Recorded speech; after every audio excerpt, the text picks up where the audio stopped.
దావీదు కుమారుడా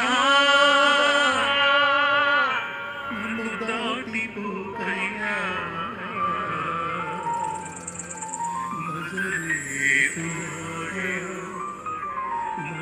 నన్ను విడిచిపోకయ్యా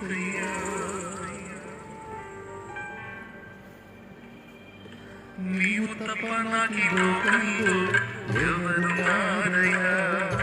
నీకు తప్ప నాలో ఎవరికి చోటే లేదయ్యా నీవు తప్ప నాకీ లోకంలో